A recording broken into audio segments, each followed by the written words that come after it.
বন্ধুরা, আজকের এই ভিডিওতে আমরা আল্লাহর একজন ওলি ও একটি কুকুরের বিস্ময়কর ঘটনা সম্পর্কে বলতে চলেছি, যা শুনে আপনার মন ছুঁয়ে যাবে ইনশাআল্লাহ।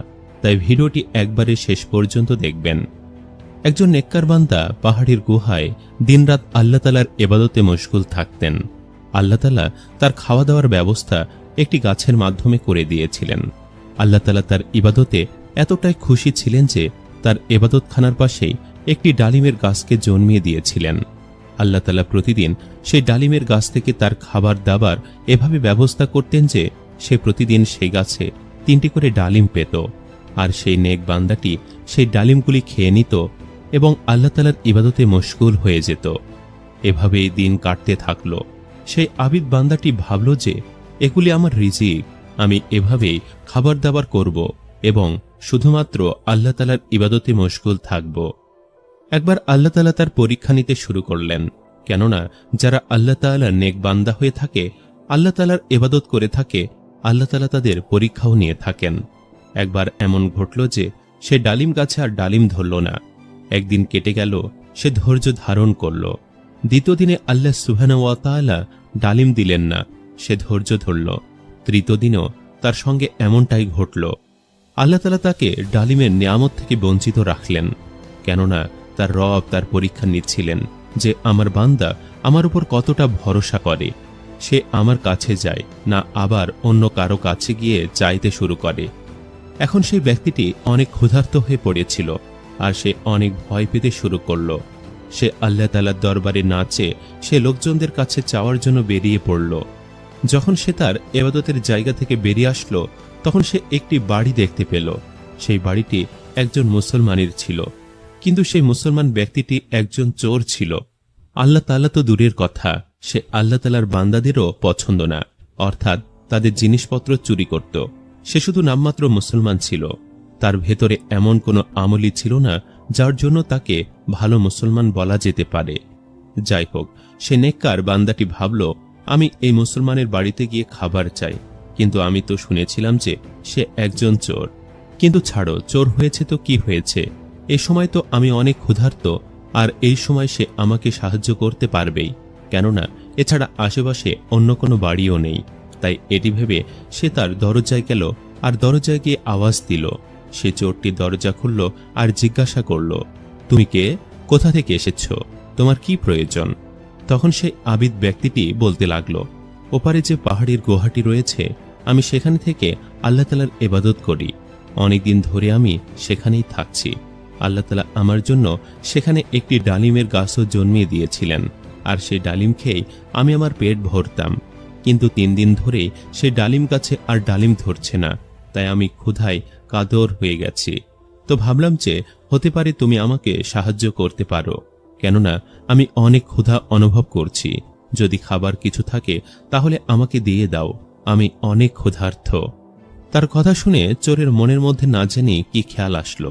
সে বলতে শুরু করল, আমি আমার কুকুরের জন্য 4টি রুটি রেখেছি, যদি তুমি সেগুলি খেতে চাও তাহলে বলো, আমি তোমাকে সেগুলি দিতে পারি। সে নেক ব্যক্তিটি এতটাই ক্ষুধার্ত ছিল যে সে বলল, হ্যাঁ, নিয়ে আসো, আমি সেগুলি খেয়ে নেব। তখন সেই চোর তাকে রুটিগুলো দিল এবং নেককার বান্দাটি রুটি নিয়ে ঘর থেকে বাহিরে বেরিয়ে গেল। ইতিমধ্যে চোরের বাধা কুকুরটি আবিদের ওপর ভুগতে শুরু করল। সে নেক ব্যক্তিটি ভাবল, হয়তো আমি তার রুটি নিয়ে নিয়েছি, এজন্য সে আমার উপর ভুগছে। তাই সে একটি রুটি কুকুরকে দিয়ে দিল। একটি রুটি খেয়ে কুকুর আবার ঘেউ ঘেউ করতে শুরু করল। তো সে দ্বিতীয় রুটিটি কুকুরকে দিল। সে দ্বিতীয় রুটিটি খাওয়ার পরেও কুকুর ভুগতে লাগল। এখন সে তার তৃতীয় রুটিটিও কুকুরকে দিয়ে দিল। যখনই কুকুরটি তৃতীয় রুটিটিও খেয়ে নিল, তো সে আবারও ঘেউ ঘেউ করতে শুরু করল। সেই নেক ব্যক্তিটি ভাবল, যদি আমি এই রুটিটিও একে দিয়ে দেই তাহলে আমার কি হবে, আমি কি খাবো?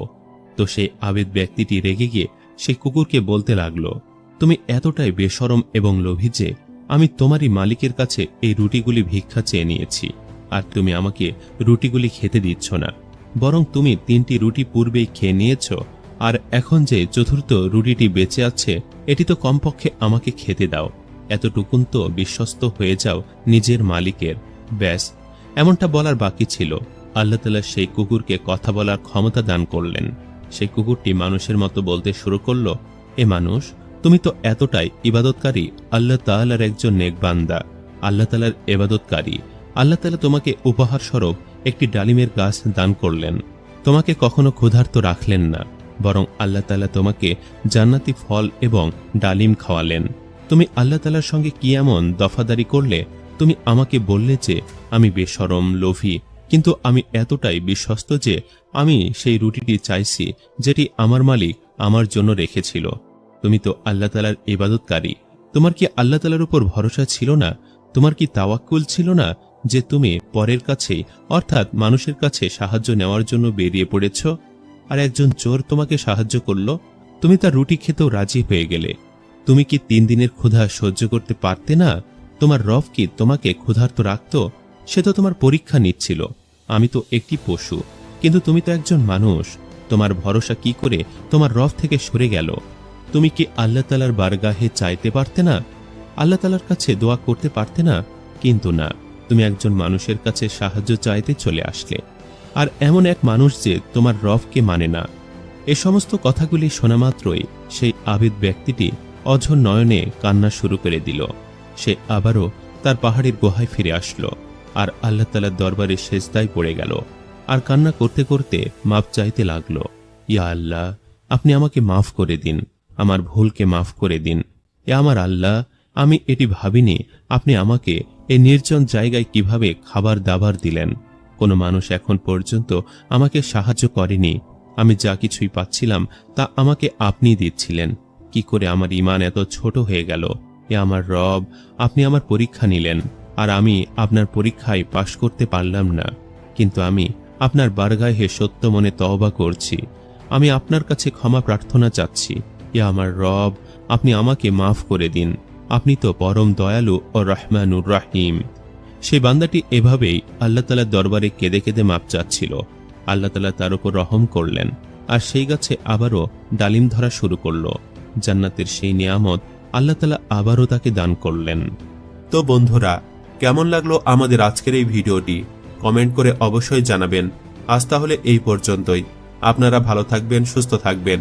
আল্লাহ হাফেজ।